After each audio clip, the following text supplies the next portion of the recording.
Hey there, pioneers. Welcome to the Reflections Cast, designed to immerse you in teachings about goal setting, dream building, and all things dynamic living. Join us for inspiring conversations as we unwrap these topics and offer insights for seeking positive change in your life. Here's Season 2, Episode 5, Guidelines for Effective Goal Setting. Well, hello, everybody, and welcome back to the Reflections Cast. So happy to have you. My name is Steve. And I'm Melody. And we are excited to get into this next episode, these guidelines for effective goal setting.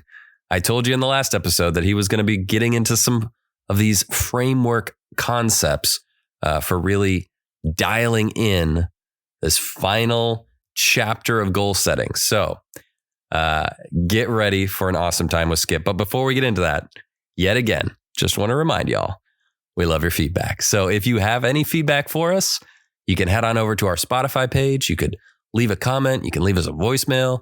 You can head on over to our YouTube channel, leave us a comment, maybe a thumbs up. We always appreciate that. But if you have any criticism, cries of outrage, you want to see the podcast go in a new direction, something other than goal setting, hey, we're open to that too. And you can send us an email at thereflectionscast@gmail.com and we'll get back to you. We love being a part of the community and hearing your voice through our podcast. So please stay connected with us. And speaking of connecting with all of you, Melody, can you tell us a little bit more about that Pioneer Circle that we love so much? Absolutely. We are having so much fun with the Pioneer Circle as we continue to resource young people for the changing of an age. And, we just feel like our modern society is going through a change into post-modernity. And we also know that our young people are going through a change from being children to being adults. And so we want to connect with these young people right in this moment in time to just resource them, to live well, to teach them all of the things that Circle A has taught to so many for so many years, and to also have important conversations about what the future looks like and the future that they can build as leaders, as dreamers, as pioneers. And so if you are interested in connecting with that work with us, we would love to have you go to circleacamp.com. You can check out our Circle A Summit, which is our family camp that we are going to be having in Michigan this June. And you can also check out our Pioneer Circle, which is our monthly subscription community where we connect really daily with text and video messaging, and then monthly with a coaching call. We also wanted to let you guys know that we have started some new social media because we're trying to be real specific and strategic with our work with the Pioneer Circle.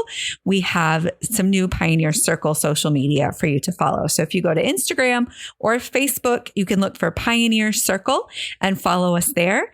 And you're going to be getting content that is really specific to the work and the topics that we're doing with the Pioneer Circle. So check us out online, and we would love to have you be part of the community. All right. Thank you, Melody. Now, guys, we are going to be getting into our time with Skip. And I just want you guys to plug in, absorb the wisdom, and maybe hear past your own ears, because it might not sound exactly like Skip all the time. But you know what? We can't say that we will always provide the most incredible recordings of Dad. I mean, we've got years and years of many different platforms of recordings. And so they're all going to be kind of spruced up in one way or another to make it easier for this new age of digital sound to sound as great as possible. And so one of the ways that we're doing it with this particular recording is because the recorder that was with him, the card got full and it switched to a very low quality recording to fill in every little bit of recording time that it could. And so in order to make it sound a lot more palatable, it is enhanced with a AI trained voice. Now, I know what you guys are thinking. Is he going to sound like a robot? No, he doesn't sound like a robot. He still sounds like Dad. It's just every once in a while, he might sound a little bit younger or a little bit older, or maybe not quite like Dad. But look past that. Listen to the wisdom And I think you guys are really going to enjoy this time with Skip. I bet if I didn't tell you, most of you guys wouldn't have even noticed. But I want to be honest. I want to let you guys know what's going on. So that's what we're going to do. If the recordings are just a little bit too far gone for us to save, we'll be using this process in the future. Unless you guys are like, hey, give us the rough audio recording. That's the one we want. Then we'll consider it. But for now, here's Skip with the guidelines for effective goal setting. So there are then a few guidelines that make the difference in your life and my life in terms of this commitment to the process of goal setting. Some of these guidelines will be kind of a repetition of things we've talked about before, but they are repetition for emphasis, not repetition because I forgot I talked about it before, which does happen to me on occasion, but this is not that occasion. I'm doing this deliberately. So here are the guidelines. There are quite a number of them. We'll just get as far as we can get tonight. Number one, if it's not in writing, it's not a goal. Now, if you can come to the point in life where you will accept that, it will make a huge difference. Is there some place in the annals of history where that was written down by God himself? No, I don't, not that I know of. I mean, I don't know of any place in scripture that says if you don't write it down, it's not a goal. But I do know, and we read it even this morning, where God himself said, write these things down, carve them, wear them. And so apparently, even God did it.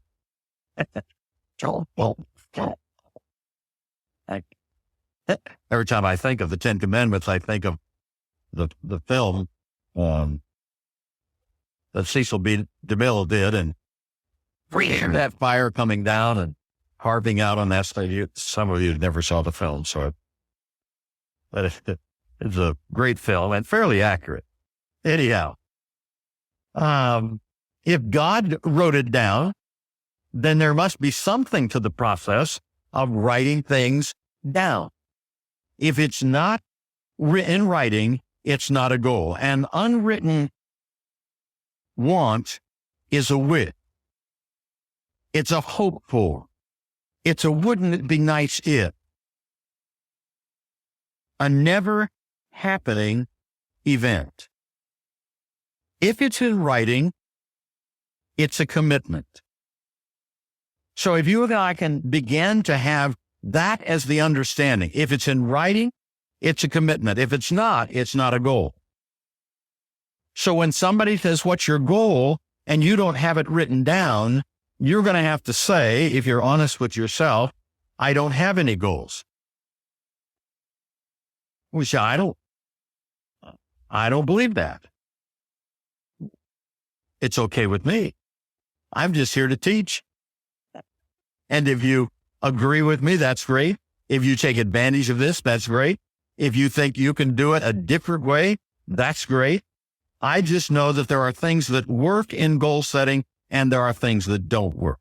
And assuming that you can become a really effective goal setter without writing it down is one of those things that I haven't found anybody that really works it well over the long haul. Momentarily, I have the people who say, I wrote down 10 things and I put it in a desk drawer and I didn't read it. And 10 years later, I found that card. And you know what, Skip? What? 9 of the 10 things happened. Now, what I want to say is, well, if you'd have taken it out of the drawer and read it every morning, every night, probably all 10 of them would have happened. And there would have been several hundred others that would have been on that card and gone, and on that card and gone, and on that card and gone in 10 years. So don't assume that because you didn't follow through on the goal setting process and those things became reality, that's the same thing as goal setting really working for you. Those things happen, but what would have happened had we become the really effective goal setters that we are capable of becoming? Now, I think we agreed. I think I saw enough of this kind of movement when I went by this before, when I said goal setting is hard work. And I think I saw enough of you. I don't think it was sleep. I think it was agreement with what I was saying. And that's always good. I've worked hard to distinguish between sleep and agreement. And some work hard to make sleep look like agreement. So we have a little thing going on with parts of our audiences. Okay, so if it's in writing, it's commitment. If it's not a goal. Don't kid yourself. Don't play around with this. If you want to be an effective goal setter, then I suggest you be one that writes it down on a continuing basis. Number 2, guideline. Goals must be your own personal goals. Goals, in other words, start with I. It's me I'm talking about and to. It's me that I've had the conversation with that has decided what it is that I want to establish as the goals of my life. You cannot be genuinely motivated by what others want for you, nor by someone else's goals. From time to time, I will have a husband or a wife come and say, well, what about me setting goals for her? I said, well, I don't think it works from all sorts of perspectives. She probably doesn't want you telling her what to do. He said, oh, well, I would never tell her. I would just set the goal and I would repeat it and hope that would have an effect on her. No, I don't find that has any power at all. So these are goal. It's not goals that you establish to please somebody else.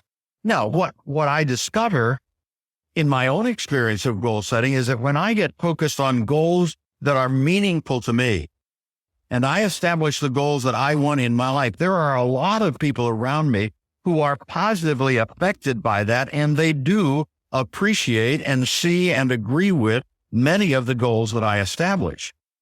But they aren't established in order to please them. They are pleased as they see the process that I've established on doing what I think is really important for my life. Once in a while, kids will say, well, my dad wants me to do this. My mom wants me to be this.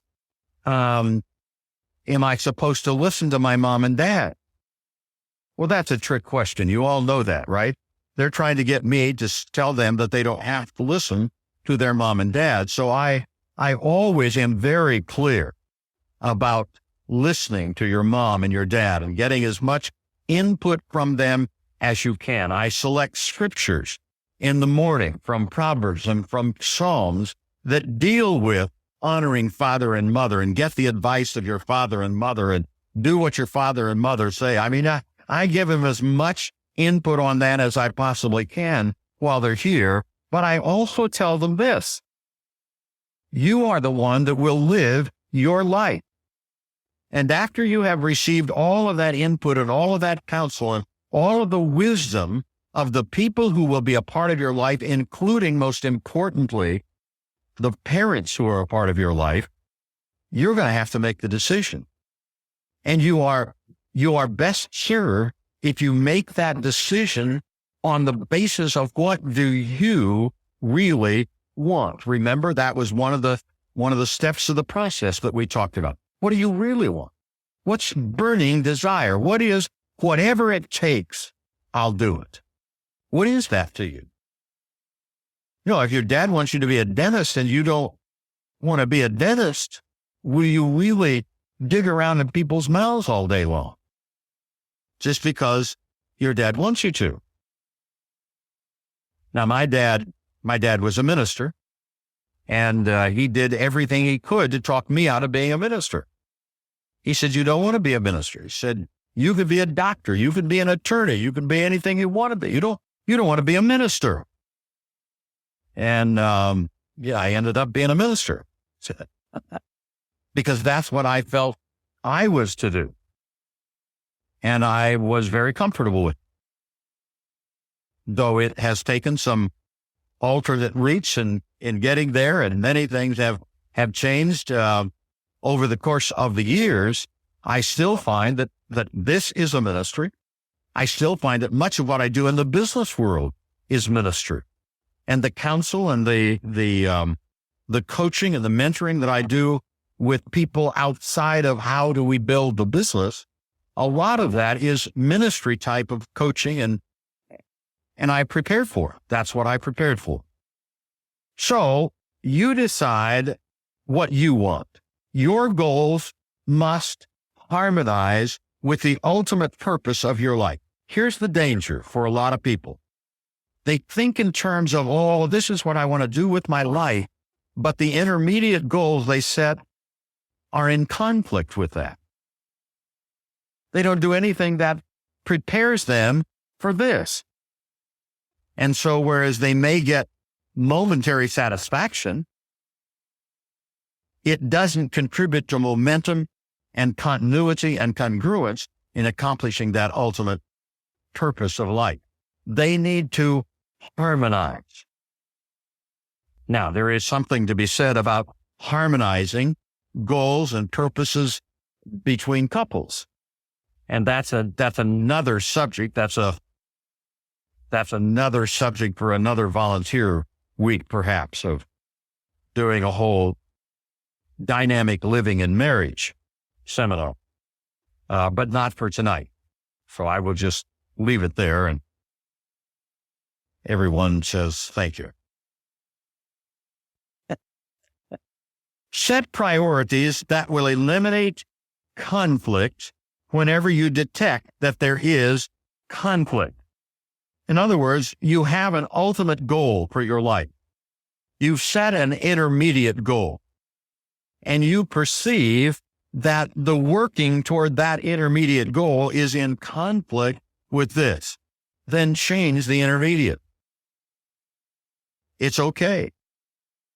Those intermediate goals, those even the long-range goals are not sacred if they are in conflict with the ultimate purpose of your life. Change them. It's okay. All right. Well, that was a great time with Skip and his technological support team. Love hearing all of this wisdom, even if it sounds just a little different. So let's jump into a quick recap, and then we'll talk about some questions on this one. I love it every time Dad introduces a list of guidelines. You know that you're going to get some good teaching that might also be a little tough to swallow, but you know it's going to make you better. So that's what I think of when I think of guidelines from Dad. So guidelines for effective goal setting. He starts the list in this episode. So the first one he mentions is that if it's not in writing, it's not a goal. Now, he does not pull any punches with his verbiage on this one. He goes on to elaborate that he means exactly what he's saying, which is essentially that, documenting goals in writing is really crucial. It's crucial for clarity, commitment, and definitely for accountability. He said that an unwritten goal is a wish, and if it's in writing, it's a commitment. And then he reminds us that even God writes down important things. Love that he brought up the 10 Commandments. Cecil B. DeMille. I was just telling my kids the other day how many times I watched the 10 Commandments as a child. We watched it so often. So I love that he reminded me of that again. He said in this episode, he said, if you haven't written your goals down, you don't have any goals. Which is it's a tough statement, but he's making an important point that he certainly felt very strongly about. He says that goal setting is hard work, and he doesn't want us to confuse accidentally accomplishing goals with being actively committed to the process of accomplishing goals. So he does differentiate that as well. And then the second point he makes in this episode, which is a really important guideline, in my opinion, is that our goals have to be our own personal goals. The goals have to be about us, who we are, what we are choosing to accomplish, not what anyone else wants us to be or what we think we should be, or not any goals that we're setting for someone else. So he makes some points about this. He says that goals need to be individualized and they need to start with the word I. They need to be in the first person, sort of a tense. Another thing he says in this one that is really beautiful and important is that you decide what you want. Your goals must harmonize with the ultimate purpose of your life.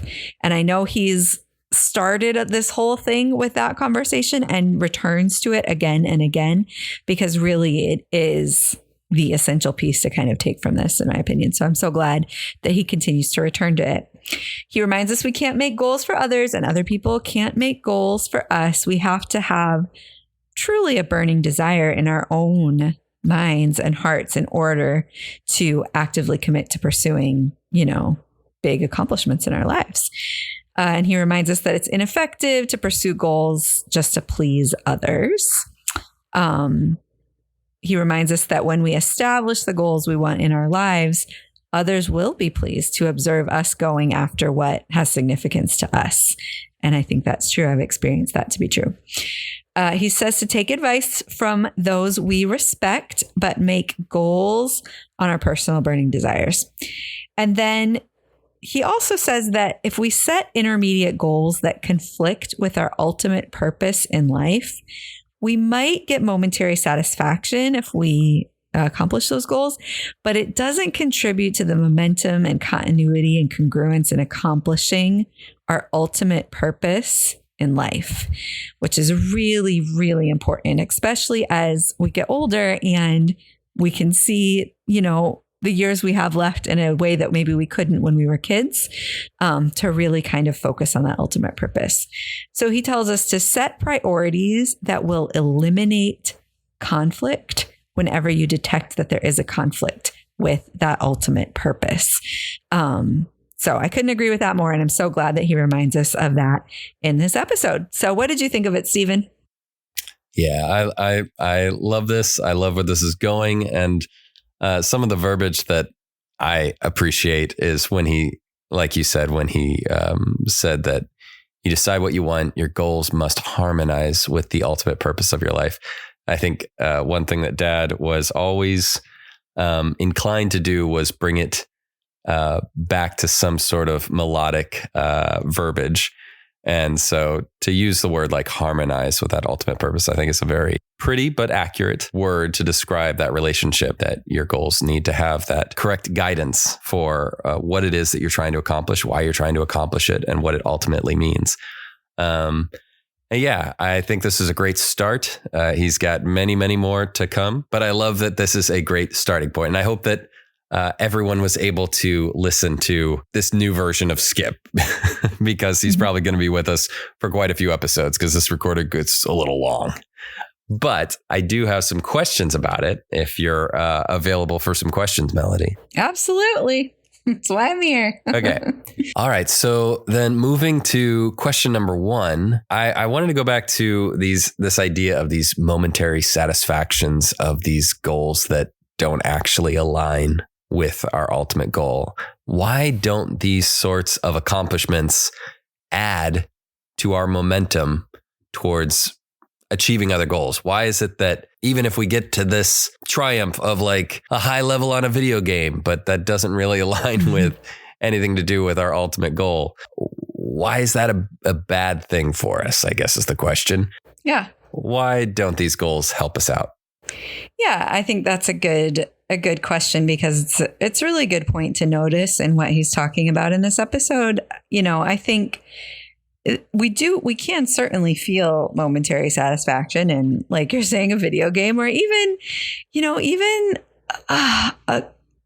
I'm thinking of jobs that there are certain people who feel very unfulfilled in their job because they don't feel like it aligns with who they are as a person or what they feel called to accomplish in the world, or really their purpose in the world. And so they can have all of the success imaginable in this workplace.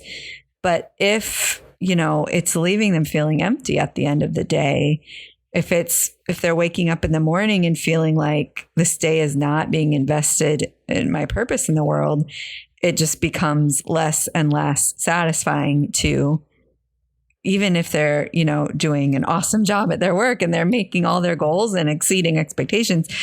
I think a lot of times when we find ourselves in a place like that, we start having less and less success in those situations. And we maybe don't exceed expectations, and we, find ourselves not succeeding in the way that we once did, because we over time realize that the way that we're spending our days on this earth are not contributing to a sense of purpose and fulfillment. So I think that's really what he's talking about here. I do think there are sort of these side quests that we can go on that may not directly impact our ultimate purpose, that can still move us towards it. So, I'm thinking about Dad's life. He's saying his ultimate goal was the continuation of Circle A and all the things that he taught, and, the ongoing sense of people passing it on. That was the ultimate goal. But there were things he did in his life, gardening or exercising or things of that nature that didn't, you may not look on paper and see like, well, these zucchini plants that he grew really contributed to the ongoing work of Circle A, right? But the zucchini were a part of Circle A. The children ate the zucchini at Circle A. So in a sense, they still did contribute to that goal. And they also contributed, like he was saying, I think it was a couple episodes ago, he said something about you set these goals to entice you to become the person it takes to achieve them.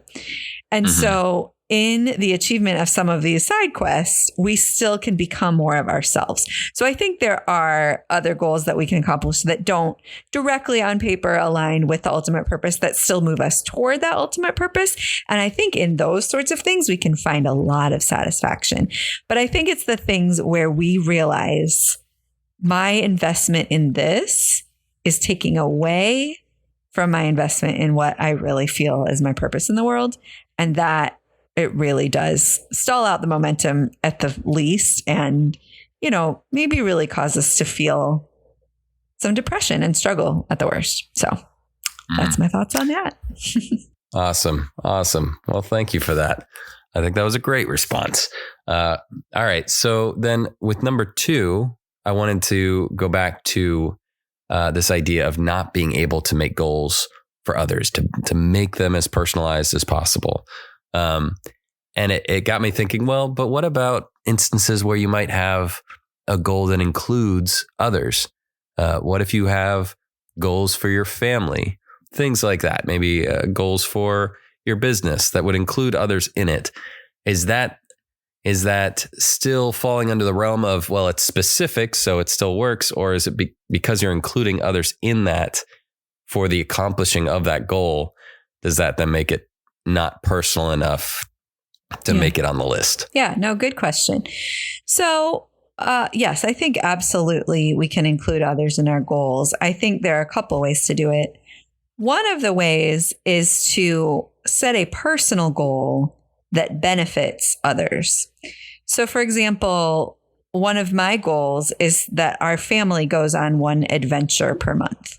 And the adventure could be a trip, or it could be, an escape room that we do, or a walk outside. It doesn't have to be something grand, but one adventure per month where we're kind of stretching ourselves and adventuring.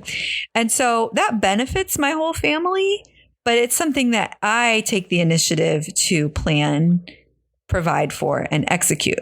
So in that sense, it's my goal because I am the one who is responsible to see it through, even though it can benefit the whole family. So I think something like that can still be a very personal, acceptable goal in the guidelines that we have been given. I also think that the family or business group or team or, whomever also certainly can set goals together. We're working with the board at our church right now to set some very specific goals for spiritual formation in our church and growth in our church and things of that nature. And we all work together to set those goals. We, sit in a room and hammer it out and, talk about each specific word of the goal and the timeline and what it's going to take to get there and all the objectives. And so that's a group coming together to create a goal that we're all invested in. And I think those types of things are super powerful and super important. And even, in terms of the family, I think the family can sit down and set goals together in that same way. But I do think that when we're doing something like that, we really do need the buy-in of everyone who's bearing some responsibility. So it's probably not a great idea for the parents to sit down and make a goal for everyone in the family, including the teenagers who may or may not choose to participate, right? I think if it's going to be for the team, then the whole team has to have some buy-in. They have to have some sort of desire towards this goal, and they have to have some sort of responsibility in seeing it happen. Mm-hmm. So would you say it works if you can personalize the group, but no, it needs to be a committed idea from all parties within the group to identify themselves as that group. Yes? Yes, absolutely. Or if you're doing simply a goal that benefits others, then as long as you're not expecting others to contribute to the accomplishing of that goal, right? No problem. Gotcha. Okay. Awesome. All right. Well, then my final question revolves around this question of commitment that he talks about. This whole third part of the talk is about commitment. And he says in it that, if you're dealing with a ranged goal, like a long range or an intermediate range goal that no longer aligns with your ultimate goal, change it. It's not sacred. Just move on to something else. Change it so it does align. But when we're talking about staying committed to these huge cycles of time, how often is it that we should be reevaluating those ranged goals? And how should we, or when do we think about changing our ultimate goal? Is there anything about these goals that's just too sacred to change because we need to stay committed? Or is it always something that's flexible and amorphous that we can change depending on influences and life and whatever's going on? Yeah. No, I think that's a great question. In short, no, I don't think anything's too sacred to change. I think change is part of growth. And so if we're in a growth mindset and we're choosing to change a goal, even if it's an ultimate goal, there's nothing inherently wrong with that for sure. Sometimes it may not be the right choice. But we probably need to examine our values and our motivations to make sure we're making the right choice on that. But I think it's always up for the changing. It's part of what it is to be human, I think. As far as, the timeline to evaluate, I do this every year in terms of not just my yearly goals, but the affirmations that, I say every day, which include, a specific purpose statement. And I've changed that several times over the course of the last 10 years. And I don't even know what it was before 10 years ago. I probably didn't even have an ultimate purpose before 10 years ago that I was, clear enough to say, yes, I have an ultimate goal. So I think that every year is a great time to at least brush up on those things. But, if we go through a significant life event or we encounter some sort of teaching or therapy or coaching or something that just radically alters our perspective on life, I think it's great to use that energy that's created in those situations to look at the big picture. So, I don't think we have to say, I will not examine myself or my goals or my statements until January 1st, no matter how inspired I am in June. No, if we're inspired and feel the energy towards significant growth in our lives, like I would do it then and I wouldn't worry about the time frame. So I think that answers the question mostly. Absolutely. I think that was a great response. Thank you for all of these responses. I hope that our viewers got a lot out of them. I know that I definitely did. And I think I enjoyed hearing your responses to the questions as much as the teaching. So thank you, Melody. That was really great. Oh, good. Are there any closing thoughts you have about this episode before we leave everybody? Yeah, I think, I know we've said it a lot of times, but I really encourage all of us to take some time to think about that ultimate purpose, that ultimate goal. I really encourage all of us to not skip that part, because I think we can see more and more as we continue this learning and continue the unpacking of the learning, really what a cornerstone it is to all of this other work. And I think that we'll be so much more energized and incentivized and just excited to pursue our goals when we learn how to tie them into that ultimate purpose. So that's what I'm taking away from this episode. And I encourage you all to do the same. Awesome. Absolutely. I love that. Well, the last year we were building up our knowledge, we were building up our understanding. And this year we have hit the ground running with beginning that application of this process. So I hope that you guys are really doing exactly what Melody said, getting these goals concrete in your mind, getting them down, write them down. And I want to thank you all for joining us on this journey with the Reflections Cast. And remember that your support means everything. If you enjoyed this episode, please don't forget to hit that like button, write us a review, or leave us a voicemail. And please share this episode with friends, family, or anyone you think might benefit from our discussions. We believe in you, and we are committed to helping you thrive on your journey of discovering all you were created to be. Until next time, keep reflecting, keep growing, and pass it on.